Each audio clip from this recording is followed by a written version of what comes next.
The doctor stopped talking mid-sentence. His eyes fixed on the monitor, and the room went dead quiet. Not the kind of quiet that calms you, the kind that makes your chest tighten before the bad news even lands. In the delivery room at St. Anne's Medical Center, the clock above the door ticked louder than it should have. Fluorescent lights hummed. Machines breathed for people who couldn't. Evelyn Harper lay flat on the bed, sweat-soaked hair plastered to her temples. Hands clenched so hard, her knuckles had gone white. Her breath came in sharp, broken pulls. Every contraction ripped through her like a wave hitting rock. 16 hours. That was how long she had been here. 16 hours of pain that refused to fade, that stacked on itself until time stopped making sense. Across the room, Richard Harper stood, with his back half turned. He wasn't holding her hand. He wasn't watching her face.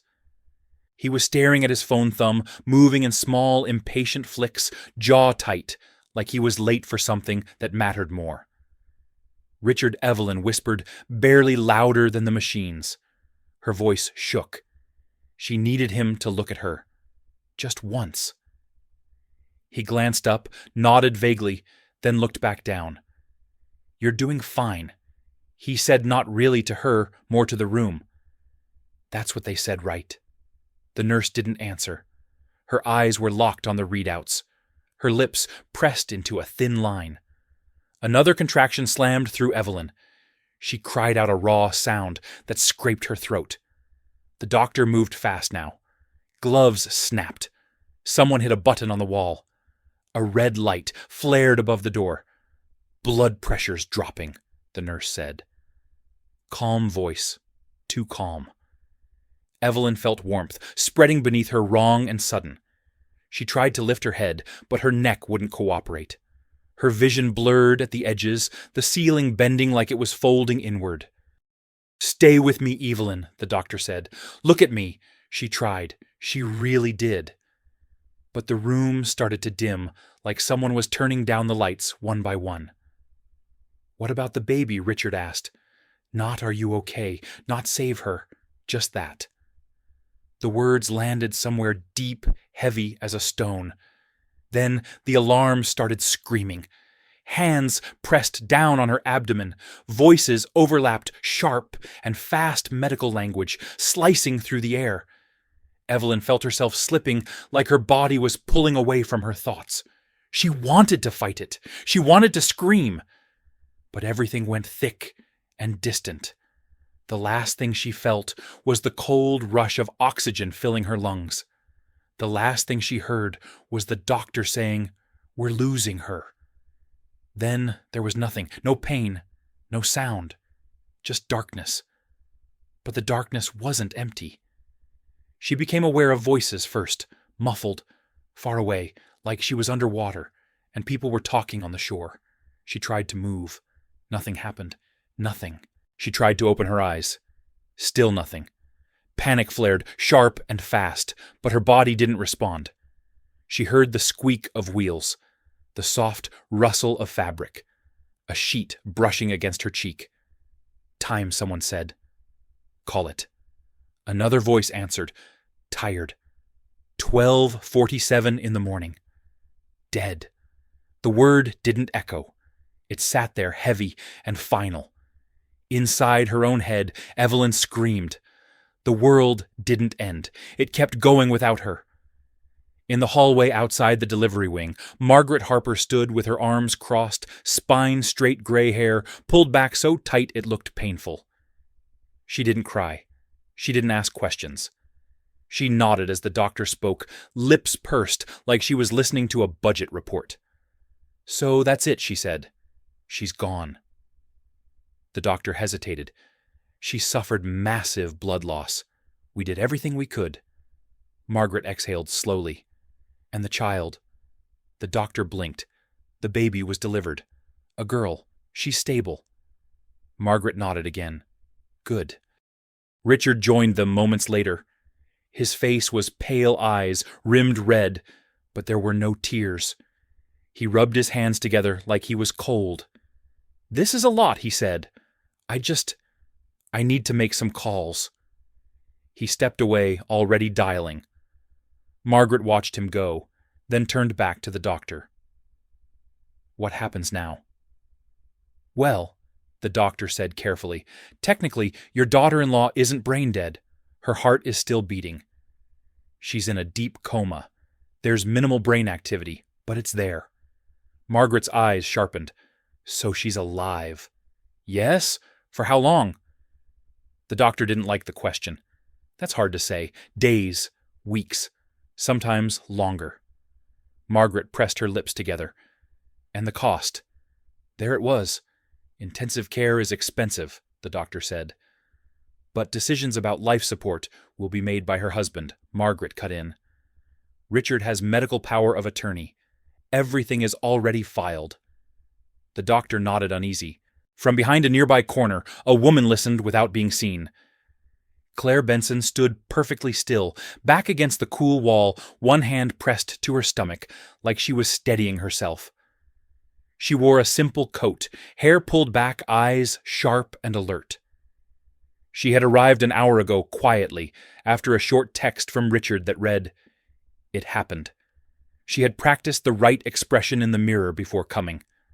Shock, sadness, concern, the right amount, not too much. As she watched Margaret turn away, Claire's phone vibrated softly in her hand. "Richard, we'll talk soon." She slipped the phone back into her pocket, heart beating faster now, not with grief, but with something else. Something dangerous. Inside the ICU, Evelyn lay still beneath white sheets, machines breathing for her tubes, running where words and warmth used to be. To the world, she was gone. A tragedy already being processed, filed away. But inside the dark, she was awake. She heard every footstep, every whisper, every door opening and closing. She heard Margaret say, "We need to be practical." She heard Richard say nothing at all.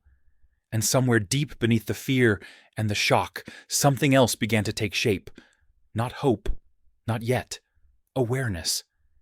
And then hours later, as a nurse adjusted a monitor and frowned at the screen, a soft, almost confused voice broke the silence. "Doctor," she said. "There's something odd here." The doctor stepped closer, eyes narrowing as he studied the data. He leaned in, checked another chart, then looked back at the monitor again. His breath caught. Because the story everyone thought they understood was already wrong. And no one in that hallway, no one celebrating the end of a woman they never really saw, had any idea what was still coming. The nurse closed the curtain slowly, the fabric whispering, as it slid along the rail. And for a moment, she just stood there, staring at the monitor like it might argue back. The numbers didn't make sense. They weren't dramatic. They weren't a miracle. They were small, subtle. But they were there. "Dr. Hayes," she said quietly into the hallway, "I need you." Dr. Thomas Hayes stepped in, glasses low on his nose. Hair flattened from a night that had already gone too long. He followed her gaze to the screen. Heart rate steady, oxygen holding. Brain activity faint, but present, like a low signal trying to push through static. "She's not gone," the nurse said. "Not the way they think." Hayes didn't answer right away. He leaned closer, tapped the screen, pulled up another panel. His jaw tightened. "Minimal responsiveness," he murmured. "Locked-in features, maybe, or something adjacent." "Can she hear us?" Hayes hesitated. "Possibly." The word hung in the air, dangerous and alive. Outside the ICU, Margaret Harper was already rewriting the story. She moved through the hospital like she owned the place, heels clicking posture, straight chin lifted. Nurses nodded as she passed. Administrators stepped aside. She had that kind of authority, the kind built over decades of money boards and quiet threats wrapped in polite smiles. At the end of the corridor, she stopped near a window and dialed her phone. "It's done," she said when the call connected. "Yes?" She didn't make it. Labor complications. Tragic. She listened, eyes flat. No, the baby is fine. Thank God for that. A pause. Then softer. We'll handle the rest. When she hung up, she didn't sigh. She didn't blink. She simply turned and walked back toward the waiting room, where Richard sat hunched forward, elbows on knees, hands clasped like he was praying without knowing how. "You need to stand up straight," Margaret said. "People are watching." Richard looked up, eyes unfocused. "I don't know what I'm supposed to feel." "That's because feelings don't help," she replied. "Decisions do." He rubbed his face. "They said she's still technically alive." Margaret waved a hand. "Machines. Reflexes. It doesn't mean anything, but they haven't declared her dead." "They will," she said calmly. "In time." Richard swallowed, and the baby Margaret's expression softened just slightly. "She's beautiful. Pink. Strong lungs. Already screaming like she owns the place." A strange flicker crossed Richard's face. Relief, maybe. Or escape. "I should go see her," he said. "Yes," Margaret agreed. "You should." Down the hall, behind a half-closed door, Claire Benson waited. She sat alone in a plastic chair coat, folded neatly on her lap, eyes fixed on the floor. When Richard approached, she stood quickly, her face rearranging itself into concern. "I heard she said, 'I'm so sorry.'" He nodded, unable to meet her gaze. It all happened so fast. Claire reached out, then stopped herself, hand hovering in the air, before dropping back to her side. "Is there anything you need?" He hesitated. "I don't know." She took a careful step closer. "You don't have to figure everything out tonight." Margaret appeared beside them like she'd been summoned. "Claire," she said coolly, "thank you for coming." "Of course," Claire replied. "I just wanted to support Richard." Margaret studied her for a long beat. "That's good. He'll need support." Something passed between them, an understanding that didn't need words. Inside the ICU, Evelyn drifted between sound and silence. Voices slid in and out, sometimes clear, sometimes warped. She couldn't move, couldn't speak, but she could feel, she could hear. She heard her name spoken like a problem, like a liability. She heard Margaret's voice say, "We can't keep her like this forever." She heard Richard say nothing. That hurt more than the words. Time lost its edges. Day blurred into night. Machines beeped. Nurses changed shifts. Somewhere down the hall, a baby cried sharp and alive, and Evelyn's chest tightened with something that felt like grief clawing its way into rage. Then another sound cut through it. A softer cry, shorter, weaker. Evelyn's mind latched onto it, pulling tight. In a conference room, 2 floors down, Dr. Hayes sat with a younger resident and a stack of charts. He flipped through them again, slower this time. "This doesn't line up," he said. The resident frowned. "What doesn't?" "The delivery report, the emergency notes. There's something missing." He tapped the page. "During the hemorrhage, there's a gap, a few minutes where things were chaos, no clear documentation."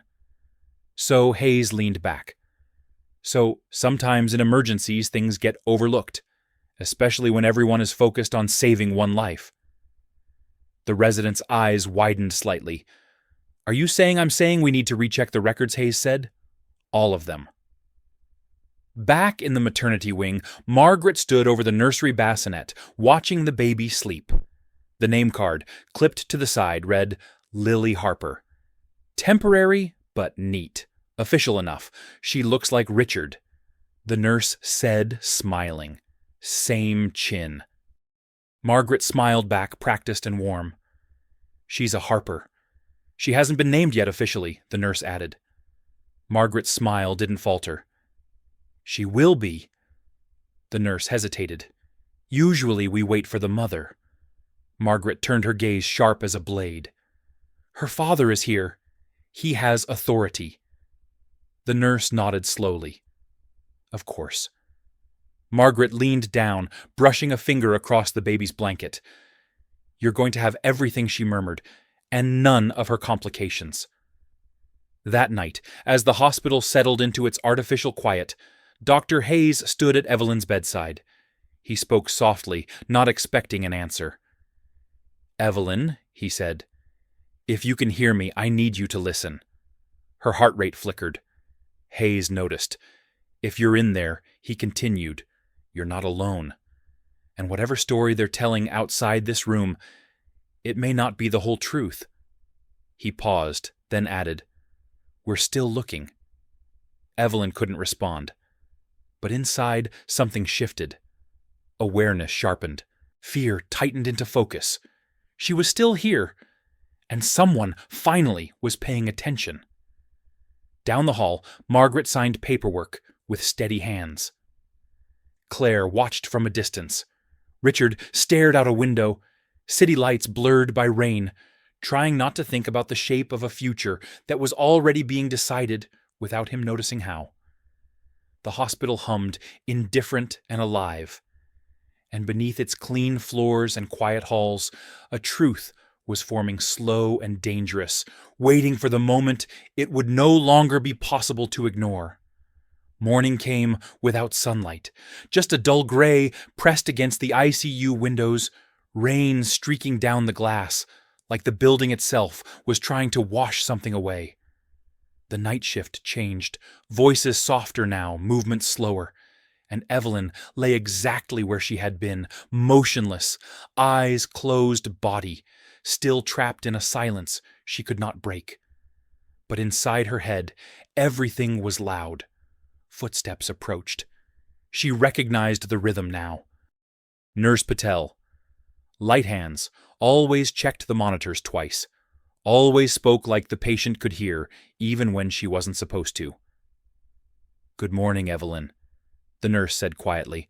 "I'm going to turn you a little okay." Evelyn felt the pressure shift the mattress, responding her skin, registering touch, even though she couldn't react.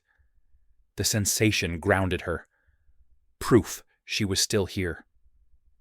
Outside the room, Richard Harper stood frozen in the hallway, staring at the glass panel, like it might accuse him if he looked too long. He hadn't slept. His suit jacket hung loose on his shoulders, tie-undone hair rumpled in a way that made him look older than his years. "You don't have to go in," Claire said softly beside him. He flinched at her voice. "I should." "Do you want to?" she asked. That question landed harder than he expected. He swallowed. "I don't know what I'm allowed to feel." Claire studied him, her expression careful. "You're allowed to survive." Down the hall, Margaret was already in motion. She walked briskly toward the administrative wing leather folder, tucked under her arm heels, striking the floor with purpose.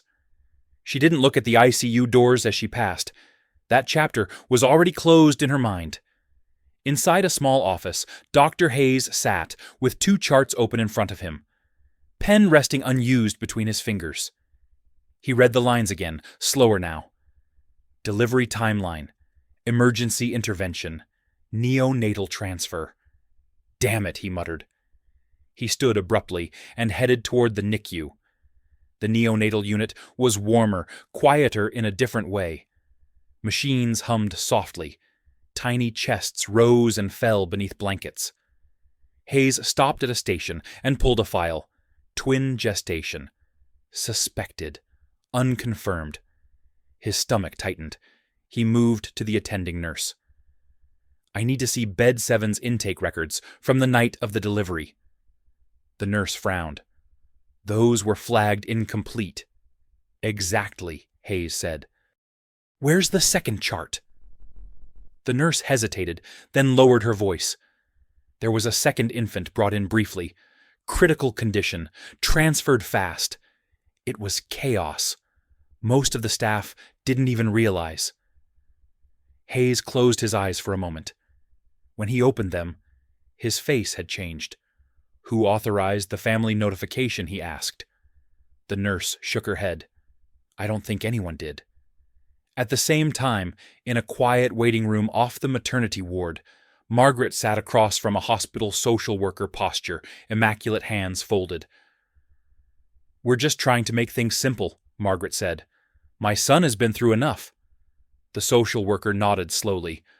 "Of course. But given the circumstances, there are procedures." Margaret smiled thinly. "Procedures are flexible." "They exist to protect everyone involved," the social worker replied, "especially the children." Margaret's eyes cooled. "And that is exactly what we're doing." The social worker glanced at the paperwork. "There's mention here of complications during delivery. A note that records may be incomplete." Margaret leaned forward. "Dr. Hayes is very thorough. I'm sure if there were anything important, we would have been informed." Inside the ICU, Evelyn drifted in and out of awareness. Voices came and went, some sharp, some blurred. Then she heard something that snapped her fully awake. It's probably nothing a male voice said outside the curtain. But the numbers spike every time they talk near her. Another voice answered lower. "That's not nothing!" Evelyn's heart raced. The machine betrayed her, beeping faster. Inside, panic surged. "Don't stop. Don't dismiss it. Please." The curtain moved. Dr. Hayes stepped in, eyes locking on the monitor, then on Evelyn's face.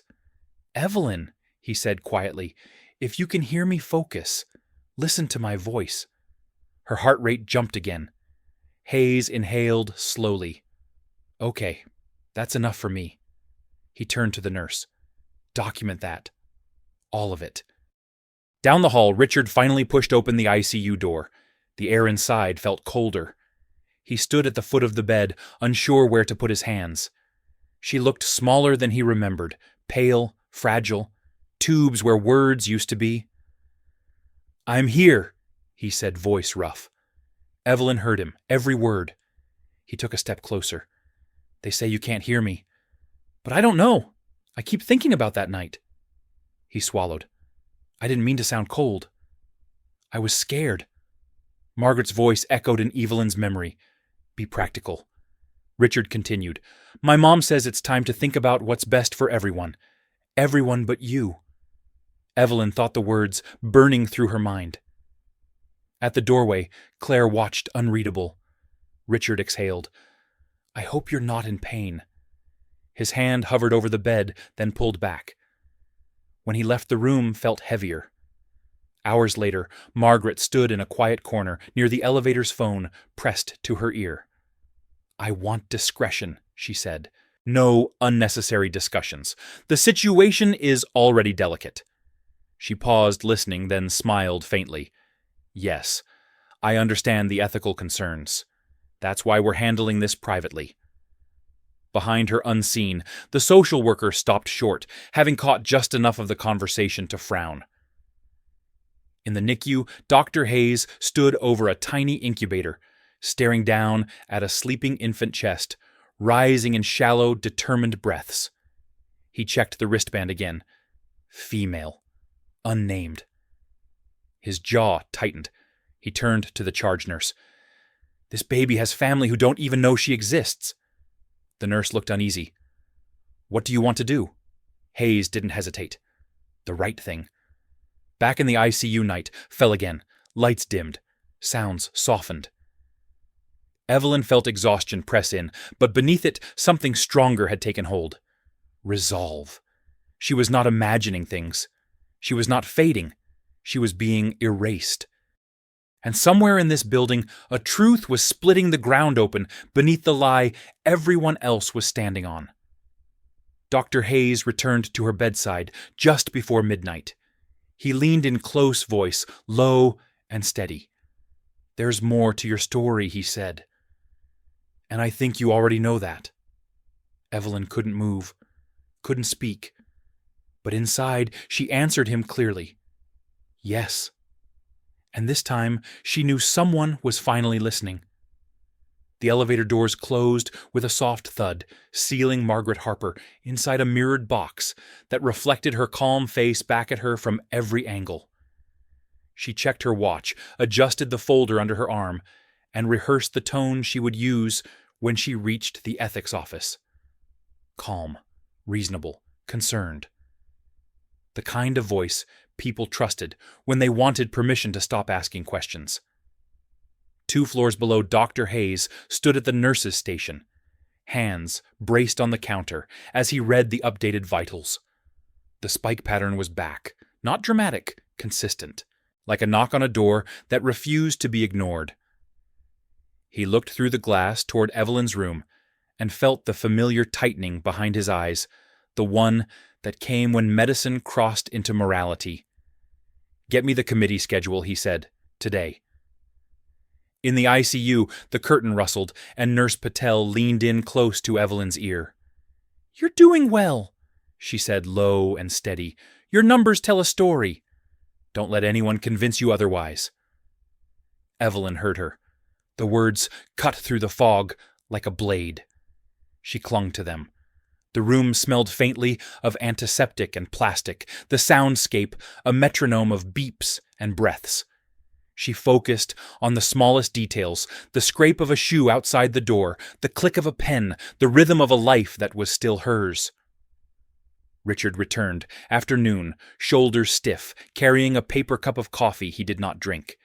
He stood at the side of the bed, staring at the rise and fall of Evelyn's chest. His face tightened when the monitor chirped faster. "See," he said quietly to no one. "She reacts." Behind him, Claire paused in the doorway. She had learned to wait, to appear supportive, without intruding, to let Richard believe every decision was his.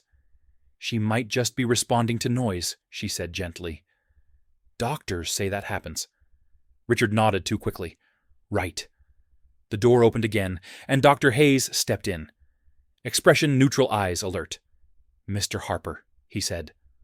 "A word." They stepped into the hall. Hayes didn't lower his voice. He didn't need to. "Your wife's vitals show consistent response to speech. I believe she can hear." Richard blinked. "They told us she was barely there." "Barely is not the same as gone," Hayes replied. "Before any further decisions are discussed, we're convening an ethics review." Richard's jaw set. "My mother is handling that." Hayes held his gaze. "So am I." At the far end of the corridor, Margaret exited the elevator and walked straight into the ethics suite, as if she owned it. She shook hands, offered condolences for the difficulty of their work, and sat with perfect posture. "We want what's best," she said. "For everyone." A committee member glanced at the file. "There are irregularities in the delivery records." Margaret smiled thin and practiced. "Emergencies are messy. They don't erase family notification," another member said. Margaret's eyes flicked, then steadied. "My son was notified." "About both infants?" the first asked. The room shifted. "What do you mean?" Both Margaret asked the words, smooth the pause a beat too long. Back in the NICU, Dr. Hayes stood beside the incubator, watching the second infant breathe. The baby's skin was fragile, translucent. Her tiny fingers curled like they were holding onto something invisible. The wristband still read unnamed. Hayes felt the weight of that omission like a bruise. He turned to the charge nurse. "Initiate formal notification," he said. "Documented. Now." "Family," the nurse asked. The mother Hayes replied, "And if anyone blocks that, they block me." In the ICU, the atmosphere tightened. The monitor chirped again. Evelyn's heart raced, then steadied. She felt the world narrowing to the sound of voices gathering outside her door. Margaret returned, heels sharp, expression controlled, but eyes colder than before. "Richard," she said, "we need to talk." They moved into a quiet alcove. Claire hovered a few steps back, watching Margaret's hands, the way they never shook. "The committee has concerns," Margaret said. "They're asking unnecessary questions." Richard rubbed his temple. "Hayes thinks Evelyn can hear." Margaret's lips pressed together. "He's dramatic." "Mom." Richard said, "What if he's right?" She leaned closer. Then we proceed carefully. We do not invite chaos. A nurse approached, hesitant. "Mr. Harper, Dr. Hayes needs you in the NICU." Margaret's head snapped up. "Why, please," the nurse said. "Now." They followed down the corridor, the air changing as they crossed thresholds. The NICU doors opened with a sigh. Hayes stood waiting, face set. "There is a second infant," he said. He did not soften it. "Your daughter. She has been here since the delivery." Richard stared at the incubator. His face drained of color. "That's not possible." "It is," Hayes replied. "And she's stable." Margaret's voice cut and sharp. "Why were we not informed?" Hayes met her gaze. "That's what we're determining." Richard stepped closer to the glass breath shallow. 2 babies. The word split his thoughts in half. He looked back at Hayes. "My wife, she doesn't know." "Not yet," Hayes said. "But she will." Margaret's hand tightened on her folder. "This changes things." "Yes," Hayes agreed. "It does." In the ICU, Evelyn felt the shift before she heard it.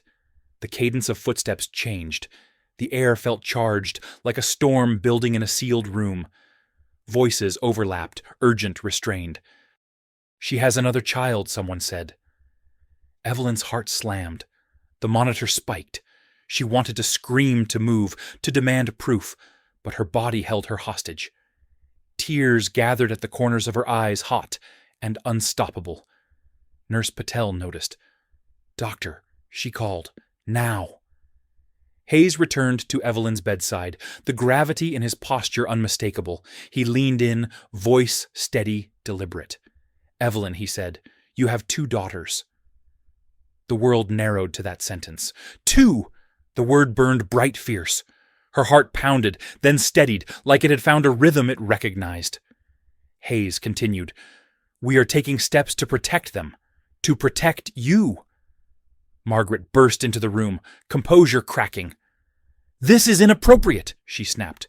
"You cannot disclose unverified information to a patient who Hayes turned voice iron. She can hear, and she has rights." Richard stood frozen in the doorway, eyes on Evelyn's face. He saw the tears. He saw the monitor. He saw the truth he had been avoiding rise up and block his exit. "I didn't know," he whispered. Evelyn heard him. The words felt small. The social worker arrived, followed by hospital security, their presence quiet but unmistakable. Procedures began to unfurl. Clipboards, moving signatures requested questions, asked that could not be waved away. Margaret straightened mask back in place. "We will cooperate," she said. "Fully." Hayes didn't look at her. Good. As night settled again, the hospital hummed with a different energy. Doors closed softly. Phones rang and stopped. In the NICU, 2 bassinets glowed under warm light, their occupants breathing alive. In the ICU, Evelyn focused on the sound of her own heart, the steady insistence of it. She was no longer being erased. The lie had cracked, and light was leaking through. Somewhere down the hall, Margaret recalculated. Somewhere else, Claire understood that the future she had been inching toward had shifted under her feet. And Richard stood between rooms, between truths, realizing too late that control was not the same as certainty. Evelyn could not move. She could not speak. But for the first time since the lights had dimmed, she was no longer alone inside the silence.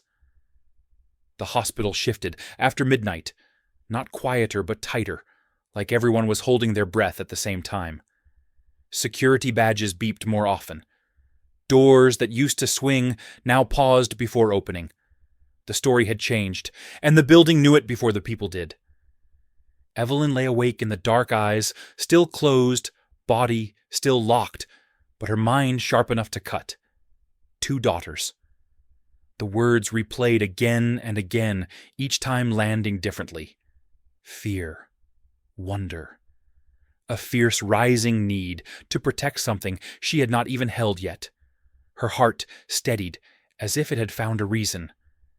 In the NICU, Richard stood alone, hands buried in his coat pockets, staring through the glass at the second infant. She was smaller than the first, quieter, a fighter in a different way.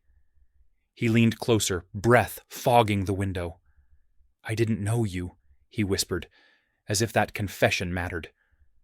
Behind him, Claire watched from the doorway, face carefully neutral. She had rehearsed grief, sympathy, patience.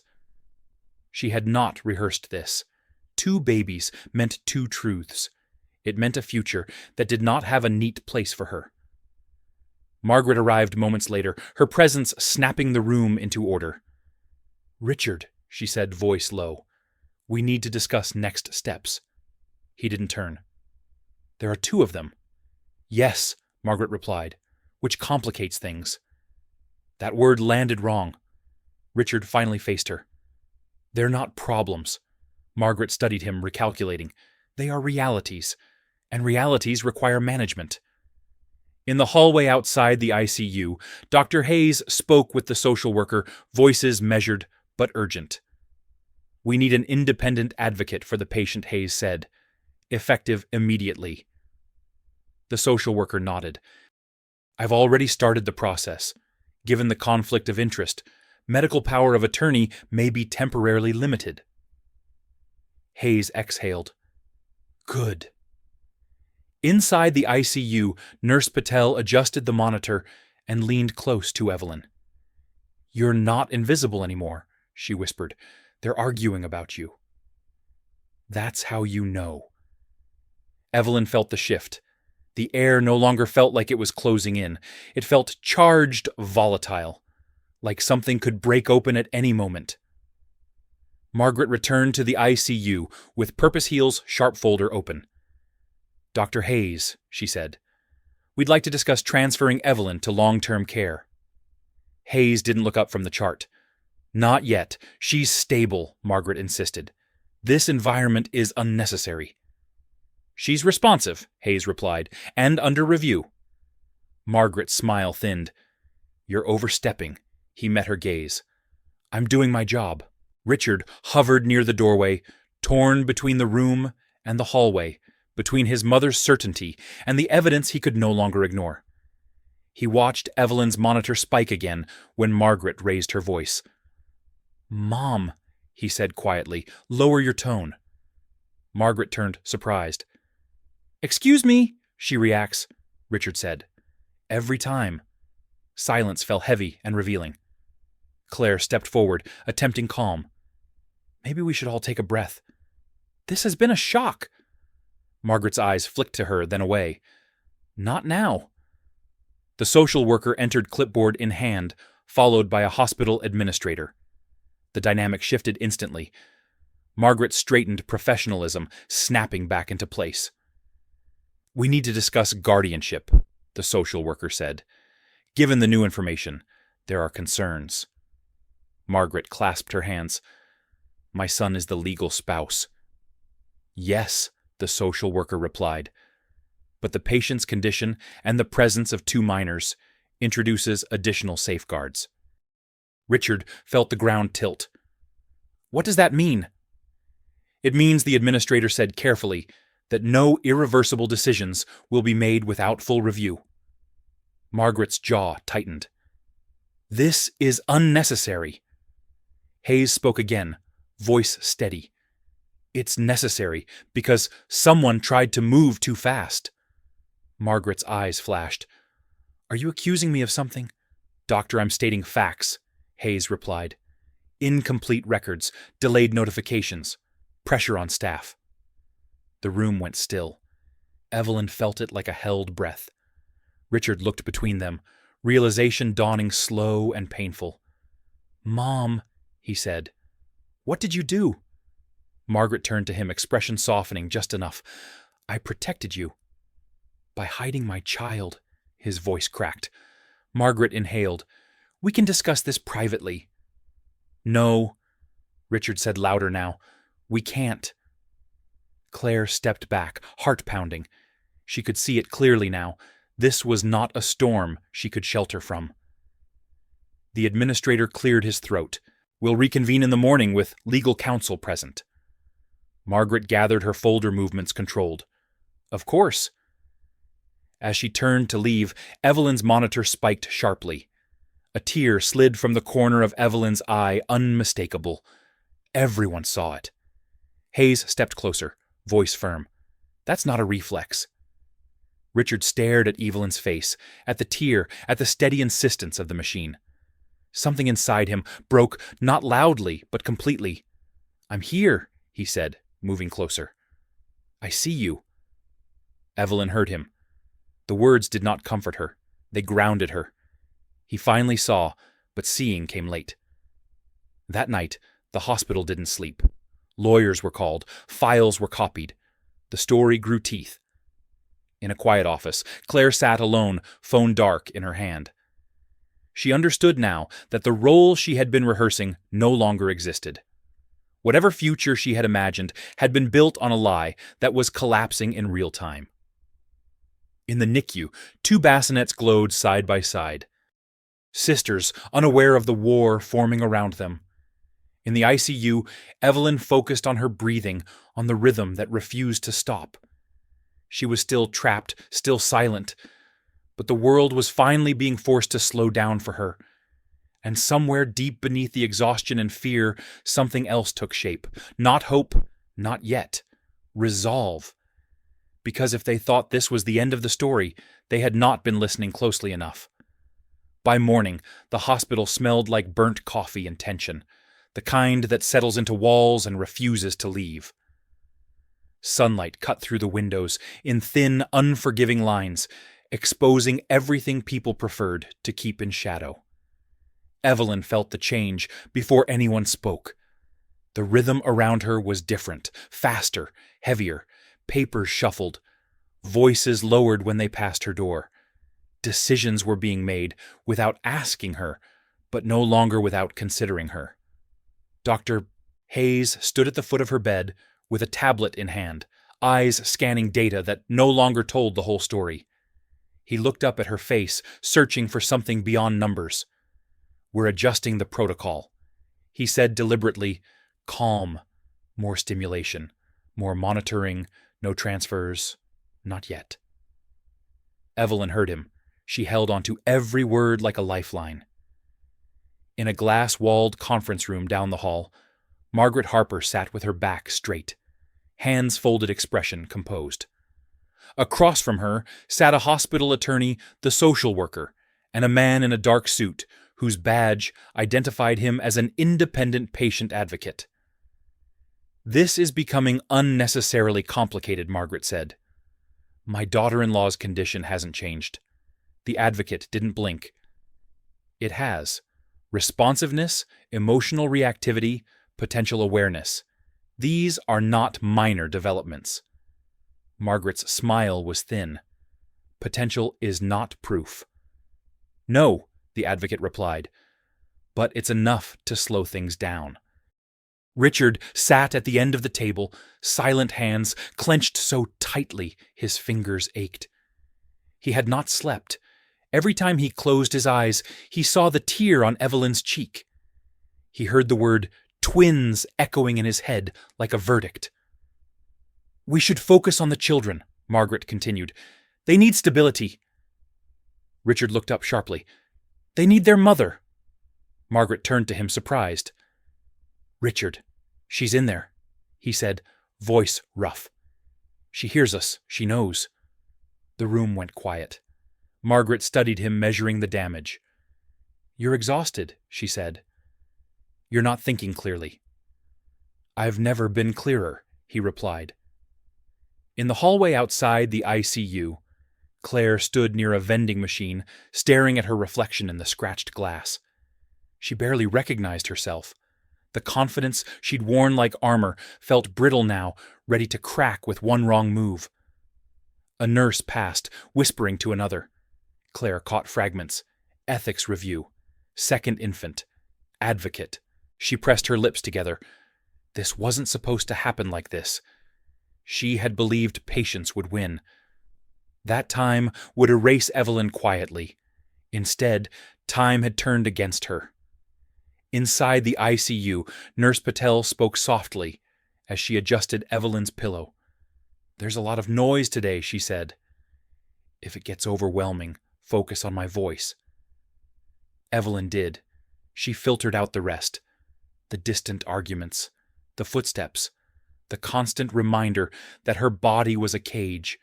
She focused on the cadence of the nurse's speech, the warmth of human presence. Then she heard Margaret's voice again, sharper, now closer. "This is becoming theatrical," Margaret said. "My family does not need a spectacle." Hayes answered her unyielding. "What you call a spectacle, I call accountability." Margaret stepped into the room, eyes flicking to the monitor, then to Evelyn's face. For the first time, there was something else there. Not fear. Calculation. "Evelyn Margaret," said, tone measured. "If you can hear me, I want you to know we've done everything to protect this family." Evelyn's heart rate jumped. The monitor betrayed her. Margaret noticed. Her breath caught for half a second before she masked it. "See?" she said quickly. "Reflex." Hayes stepped forward. "No," response. Richard moved to Evelyn's side voice, low and urgent. "Eve," he said, "I'm here. I'm not going anywhere." The words landed differently than before. Not comforting, exposed. Evelyn wanted to scream at him. Too late, too quiet. But she listened. "I didn't ask enough questions," Richard continued. "I trusted my mother. I trusted everything." Claire appeared at the doorway, drawn by the raised voices. She froze when she saw the room full. Hayes, Margaret, Richard, the advocate. She understood immediately. She was no longer welcome in this space. "Richard," she said softly, "can I talk to you?" Margaret turned eyes narrowing. "Not now." Richard hesitated, then shook his head. "Later." Claire swallowed. That word felt like a door closing. The advocate cleared his throat. "Given the circumstances, we are recommending temporary suspension of unilateral decision-making authority." Margaret's composure cracked just slightly. "On what grounds conflict of interest?" the advocate replied, "and credible evidence of the patient's awareness." Margaret stood. "This is outrageous." "It's standard," the attorney said. Margaret gathered her folder movements, sharp. "Then I'll involve my own counsel." Hayes met her gaze. "I would expect nothing less." As she left, Evelyn felt a strange release. The pressure that had been crushing her chest eased just a fraction. The lie was no longer airtight. Later that afternoon, Hayes returned alone. He pulled a chair close to Evelyn's bed and sat elbows on knees. "We're going to try something," he said. "It won't be easy. But I need you with me." He leaned closer. "If you can move anything, a finger, an eyelid, anything, do it when I ask." Evelyn focused with everything she had.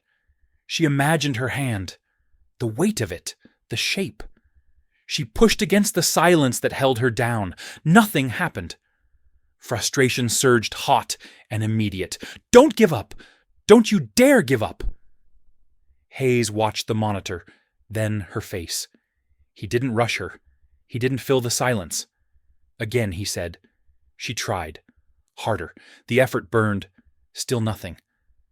Hayes nodded slowly. "Okay. That's enough for now." Disappointment washed over her, thick and heavy. But Hayes added, "That doesn't mean you failed. It means we keep going." In the NICU, Richard stood between the two bassinets' hands, resting on the glass.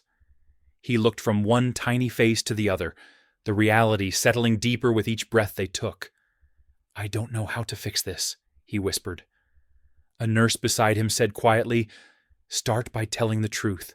That evening, as the sun dipped low and shadows stretched long across the hospital floor, Claire walked out into the parking lot alone. She sat in her car without turning the engine hands, trembling on the steering wheel. This story was no longer about her. It never really had been. Back in the ICU, Evelyn listened to the building settle into night again. She was still trapped, still silent, but the walls around her were no longer closing in. They were shifting. And somewhere beneath the exhaustion, beneath the fear and anger, something steadier was taking shape. She wasn't waiting to be saved anymore. She was preparing to come back. The first thing Evelyn felt was pressure, sharp and deliberate, like someone pressing a coin into her palm. It startled her so deeply that her breath hitched, and the monitor answered with a fast, angry chirp. "Evelyn, Dr. Hayes," said immediately. "That's me. Stay with me." Her mind locked onto his voice. The pressure came again. Tap, pause, tap. "If you can feel this," he said evenly, "don't try to move yet. Just stay here. She was here. God, she was here." The sensation burned through her fear, through the long weeks of stillness. Someone was touching her on purpose, not turning her, not adjusting equipment, but asking. Hayes straightened and nodded to Nurse Patel.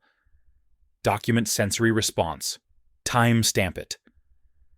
Outside the room, the hospital advocate stood with a tablet pressed to his chest, listening. He had seen fragile cases before. This was different. This was a door starting to open. Richard arrived moments later, breathless, coat half-buttoned. They said something changed. Hayes didn't sugarcoat it. "We're seeing consistent, intentional response." Richard stared at Evelyn's hand, at the slight indentation still visible on her palm. She felt that, yes. Richard's throat tightened. "Eve," he said softly, "it's me." Her heart rate jumped again, not panicked this time, but sharp-focused. Hayes noticed. "She knows your voice," he said. Richard took a shaky step closer. "I should have known," he whispered. "You were never quiet, even when you were still." Evelyn wanted to laugh, or cry, or tell him that knowing now didn't erase everything, but she stayed focused. "Stay here." That was the instruction. Down the hall, Margaret Harper sat in a private consultation room, with her attorney jaw set, eyes cold. "They're manufacturing hope," she said. "It's irresponsible." Her attorney skimmed the notes. "The documentation is substantial." Margaret leaned back. "Then we challenge it." "With what he asked." "With procedure," she replied. "With delay." In the ICU, Hayes adjusted the settings, then leaned close to Evelyn's ear. "I'm going to ask you something," he said. "If you understand me, try to move your right index finger. Just that." The room went impossibly quiet. Even the machines seemed to pause. Evelyn gathered herself the effort, monumental. She imagined the finger, the joint, the nerve. She pushed, not physically, but with will. Nothing. Her chest tightened with frustration. "It's okay," Hayes said immediately. That was step one. He waited a beat. Again. "When you're ready." She tried again, harder. The pressure built behind her eyes, then barely visible, barely there. Her finger twitched. Nurse Patel gasped. "Doctor!" Hayes's breath left him slowly. "I saw it." Richard froze, eyes locked on her hand. "I saw it too." Evelyn felt tears gather again, hot and uncontrollable. This time, no one dismissed them. Hayes' straightened voice firm. "We're escalating care. Full neurological consult. Effective immediately." The advocate stepped forward. "I'll notify the board." Richard exhaled a sound that was half laugh, half sob. "She's fighting." "Yes," Hayes said. "And she's winning." The news traveled fast. Too fast. By afternoon, Margaret was back, flanked by her attorney and a hospital administrator. Her composure was intact, but her eyes scanned the room with new urgency. "This is premature," she said. "A reflex does not equal recovery." Hayes didn't argue. He didn't need to. He pointed to the chart. Patterned response. Command following. Emotional reactivity. Margaret's mouth tightened. Temporary. Maybe, Hayes replied, "but it's real." Richard stepped between them, something new in his posture. Resolve. You don't get to rush this anymore. Margaret turned on him. I am your mother, and she's my wife, he said, and the mother of my children. The word children landed hard. Margaret's eyes flicked, then steadied. We will discuss this later. No, Richard said quietly. We won't. The administrator cleared his throat.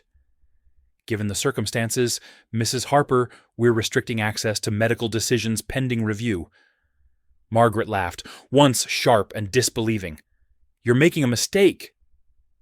Hayes met her gaze. So did you. That night, the ICU felt different, lighter, charged. Nurses moved with purpose. Conversations happened in the open. The lie no longer owned the room. Evelyn drifted in and out, exhausted, but aware. Each time she surfaced, she heard her name spoken with care, instead of calculation. In the NICU, Richard stood holding one daughter against his chest for the first time. She fit there perfectly warm and alive. The nurse guided his hands gently. She knows your heartbeat, the nurse said. He swallowed hard. Her mother does too. He visited the second bassinet, next fingers brushing the glass. I'm trying to do better, he whispered. He wasn't sure who he was saying it to. In a quiet office, Claire Benson sat across from a detective she hadn't expected to see. Her hands trembled as she wrapped them around a paper cup.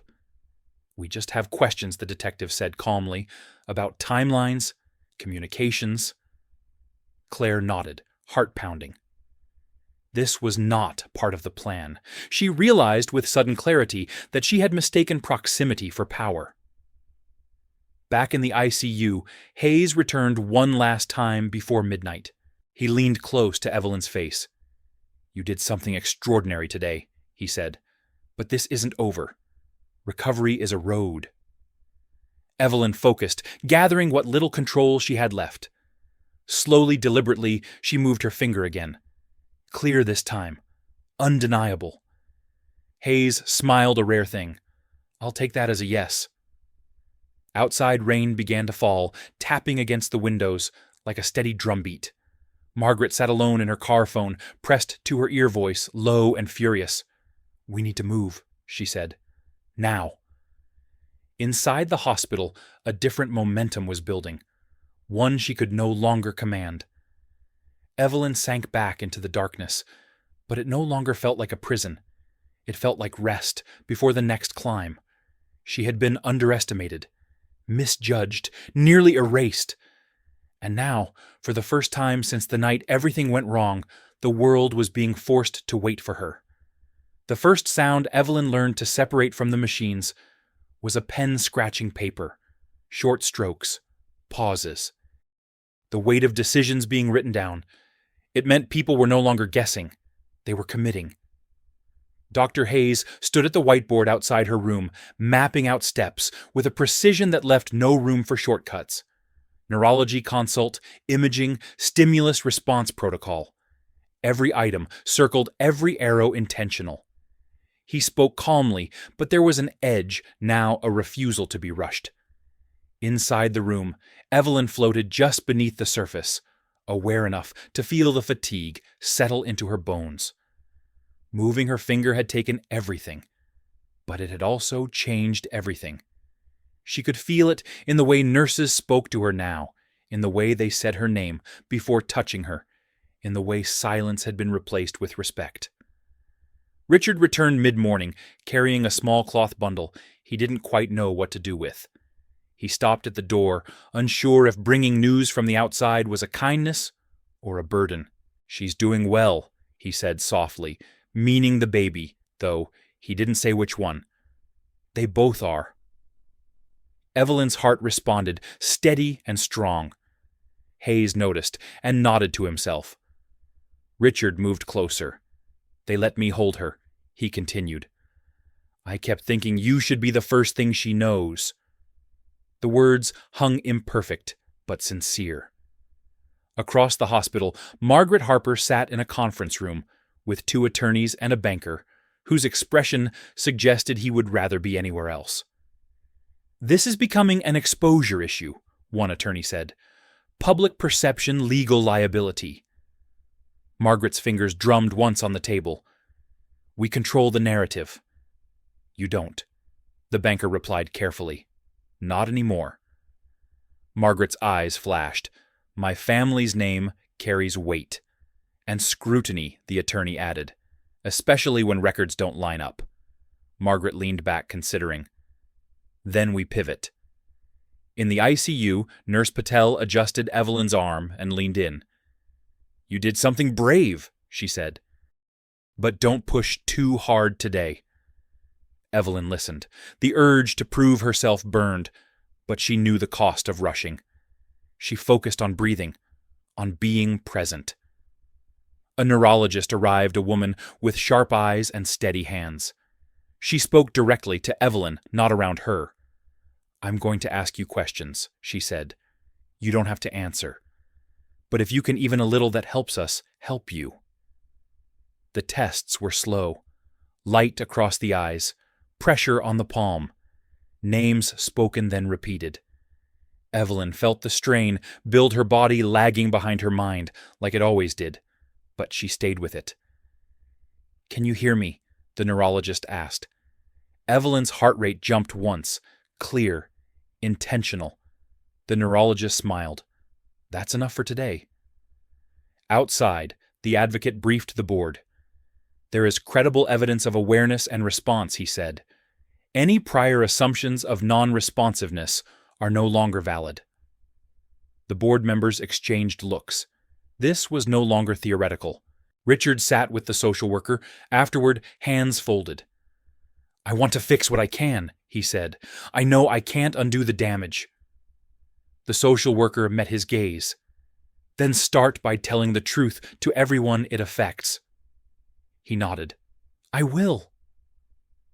In the NICU, he stood between the two bassinets again, this time with the social worker beside him. "They deserve names," he said. "They do," she replied. "But that's their mother's choice." He swallowed. "I know." In a quiet hallway, Claire Benson watched a detective walk past her without stopping this time. She felt the chill of being peripheral, of no longer being necessary. She understood with a clarity that hurt that she had mistaken silence for consent. Back in the ICU, Hayes pulled a chair close and spoke low. "They're pushing back," he said to Evelyn. "That's how you know this matters." Evelyn absorbed the tone, the certainty. She wanted to answer him, to tell him she understood the stakes.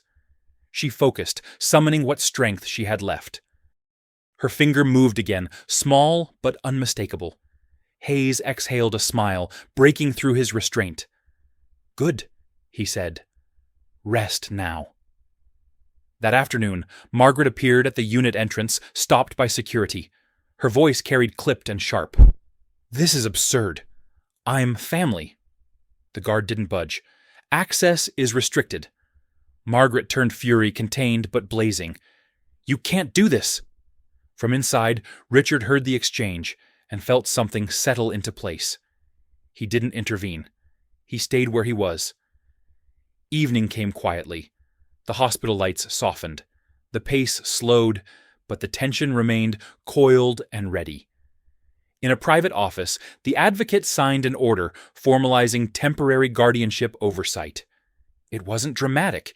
It didn't make headlines, but it locked the door Margaret had been leaning on. In the ICU, Evelyn drifted again, exhaustion pulling her down. But this time, the darkness was different.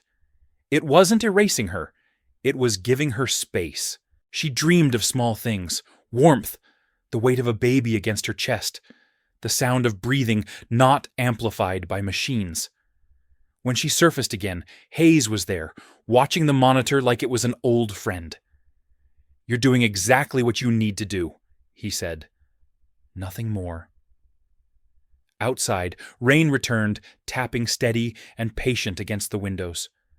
Margaret sat alone in her car phone, in her hand, scrolling through messages that no longer promised control.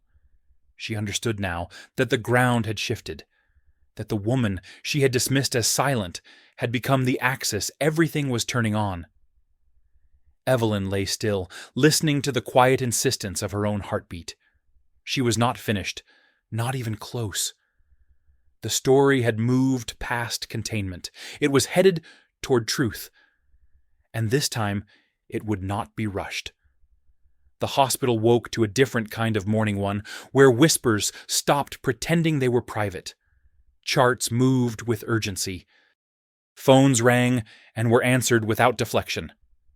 The truth had momentum now, and momentum made people honest. Evelyn felt it in the air before anyone spoke to her. The room vibrated with purpose. Hands adjusted equipment with care instead of routine. Voices said her name first, then the task. She focused on staying present, on not slipping back into the dark, where decisions happened without her. Dr. Hayes arrived early, sleeves rolled eyes alert. "We're scheduling imaging," he said. "Full scan. I need to know exactly where we stand." Evelyn listened, grounding herself in the cadence of his voice. She felt the familiar pressure of fear, then pushed it down. She had learned how to wait without disappearing. Richard followed a few minutes later, slower this time, as if he understood the gravity of entering the room. He stood close, but not too close. "I talked to the social worker," he said. "I told her everything. What I knew, what I didn't, what I should have questioned." Evelyn's heart rate lifted, not with relief, but recognition. Accountability sounded different than apology. "I told my mother, we're done making decisions without you," Richard continued. She didn't take it well. Evelyn wanted to respond, to tell him that consequences were not punishments, but corrections. She couldn't. Not yet. She stayed focused. Across the hospital, Margaret Harper sat with her attorney hands folded, posture perfect. The room felt smaller than it had yesterday. "They're overreaching," she said. "This is a family matter." The attorney didn't look convinced. It became a legal matter when records were altered and notifications delayed. Margaret's eyes narrowed. "We haven't been charged with anything." "Not yet," the attorney replied. In the imaging suite, the lights dimmed, and the machine hummed a low, mechanical thrum that pressed against Evelyn's ears. She was wheeled carefully, the ceiling sliding by in white segments. She counted her breaths. In, out, stay, out. Hayes leaned close. "It's loud," he said, "but you're safe." The scan took time. Time she used to imagine movement, to picture her hands lifting, her voice returning.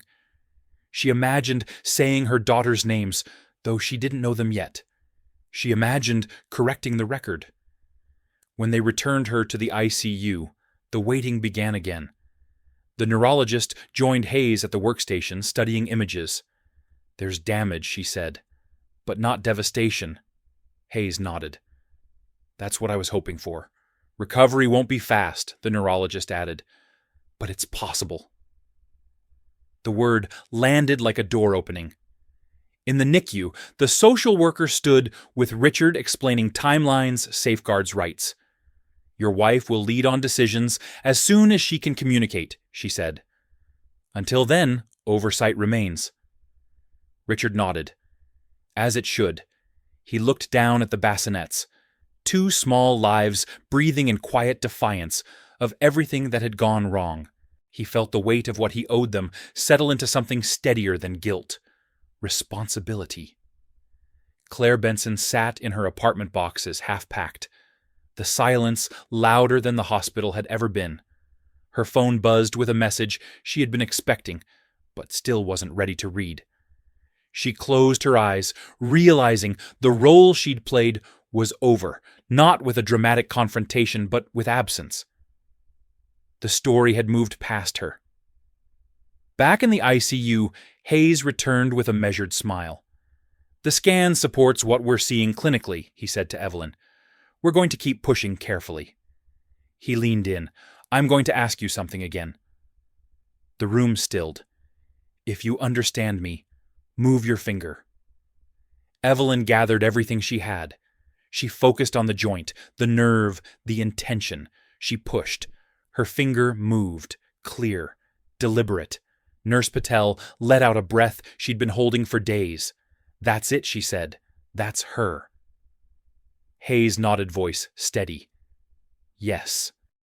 Richard stepped closer, tears finally breaking free. "Eve," he said, "I see you." This time the words didn't land hollow. This time they stayed. News traveled, but it didn't explode. It spread in controlled lines, documented and verified. The advocate briefed the board again. "Command following, confirmed," he said. "Escalation warranted." Margaret arrived later, stopped again at the unit entrance. She demanded meetings, threatened calls. The guard remained unmoved. The doors did not open. Inside, Evelyn rested exhaustion heavy, but not defeating. She had done what she needed to do today. She had been heard. That afternoon, the social worker sat with Hayes and Richard. "We'll begin arranging for communication support," she said. "Assistive technology, eye tracking. It's early, but we plan ahead." Hayes nodded. "She's ready." In the ICU, Nurse Patel spoke softly as she adjusted the lights. "You're changing the temperature of the room," she said. "People feel it." Evelyn felt it too. The fear had shifted. It no longer sat in her chest like a stone. It moved like weather, present but passing. Evening settled. The hospital softened around the edges, but the vigilance remained. Hayes checked in once more before leaving. "You did well," he said. "Tomorrow we build on it." Evelyn focused, summoning the smallest movement she could offer. Her finger moved again. A promise.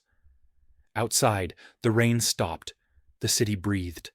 Margaret sat in her car phone, pressed to her ear voice, low and tight. "They don't control this," she said. "I do." But the words rang false, even to her. Inside the ICU, Evelyn lay still, listening to the quiet insistence of life moving forward. She was no longer waiting for permission. She was participating. The truth had found its footing, and tomorrow she would take another step. The first word Evelyn said did not come out loud. It arrived as a blink, deliberate and unmistakable, captured by a camera mounted beside her bed and translated into a green dot on a screen. The room held still as the system calibrated, as the cursor steadied, as intention finally found a path to air. Dr. Hayes watched hands folded, breath careful. "We're going to take this slow," he said. "No pressure." Evelyn blinked again. The cursor moved. Left. Stop. Right. Stop. The letters assembled like footsteps on thin ice, each one earned. When the word appeared, the nurse covered her mouth. "Mother." Richard felt his knees weaken. He gripped the bedrail, eyes burning. "You are," he said, voice breaking. "You are their mother." Evelyn blinked slower this time, and the cursor moved again. 2 words followed, steady as a vow. "Both daughters." The room exhaled. Hayes nodded once, decisive. "Document," he said. "Timestamp." From that moment, the pace changed. Not rushed, directed. Assistive technology arrived within hours. Eye tracking refined. Speech therapy scheduled. A plan drawn that respected limits without surrendering to them. Evelyn's body was still a cage, but now it had doors. In the NICU, the nurses prepared a quiet visit. No spectacle, no announcements, just a careful transfer and a chair pulled close. Richard carried the first baby heart pounding, and the second followed in a bassinet, smaller but fierce, her breath steady and strong. They positioned the bassinets within Evelyn's line of sight. Warm light replaced glare. Evelyn blinked. The cursor moved. Names took shape, chosen long ago, held patiently through silence. Hope. Grace. Richard swallowed hard. "They're perfect," he said, not as an excuse, not as a plea, but as a fact. Across the hospital, the board convened. The advocate spoke plainly. There were failures, he said. not of medicine, but of judgment. Those failures are now corrected. Safeguards were formalized. Oversight codified. Access restricted where it had been abused. The story that had been bent to fit convenience was straightened by record and consequence. Margaret Harper arrived with counsel and certainty and left with neither. The meeting did not raise voices. It did not need to. The documentation spoke. The timelines aligned. The authority she had wielded shrank under daylight. When the decision came down, it was procedural, final, and unremarkable in the way true accountability often is. Richard returned to the ICU, alone that evening, slower now humbled by the shape of the work ahead. He took the chair beside Evelyn and spoke without performance. "I can't undo what I missed," he said, "but I can show up correctly from here." Evelyn listened. She blinked once. The cursor moved, forming a sentence that carried weight, without cruelty. "Prove it daily." He nodded. "I will." The days that followed were measured in inches, not miles. A finger lifted. An eyelid held open longer. A sound shaped without breath. Progress that would have looked small to anyone who hadn't watched a woman return from being dismissed. Hayes marked each gain without celebration, knowing restraint honored the work. Claire Benson's name appeared in a report, then faded from the story. She moved out quietly, the way people do when they understand that proximity never equaled belonging. The detective closed his notebook. The hospital returned to its rhythm, altered but intact. Evelyn's parents arrived with trembling hands and quiet tears, not demanding, not desperate, just present. They sat where they were told, held the babies when invited, and watched their daughter write her way back into the world one blink at a time. No speeches, no forgiveness asked or given yet. Just truth held gently. Weeks later, sunlight finally reached the floor at the right angle, warm and forgiving. Evelyn's voice arrived as a whisper through the device, thin but unmistakable. The room did not applaud. It listened. "I'm here," she said. Hope slept through it. Grace stirred, then settled as if recognizing a sound she had been waiting for. Hayes stood at the doorway, satisfied in the quiet way that lasts. "You did this," he said. "We just kept the door open." Evelyn closed her eyes, not to retreat, but to rest. She had crossed the threshold that mattered. The lie had been exposed not by outrage, but by persistence, by a woman refusing to be erased. When the camera later found her again, it did not frame tragedy. It framed resolve, a mother present, a truth restored, a future reclaimed inch by inch. If this story moved, you tap like and subscribe to Stay With Us as more true stories unfold, and share your thoughts by commenting 3 words: Stand for Truth.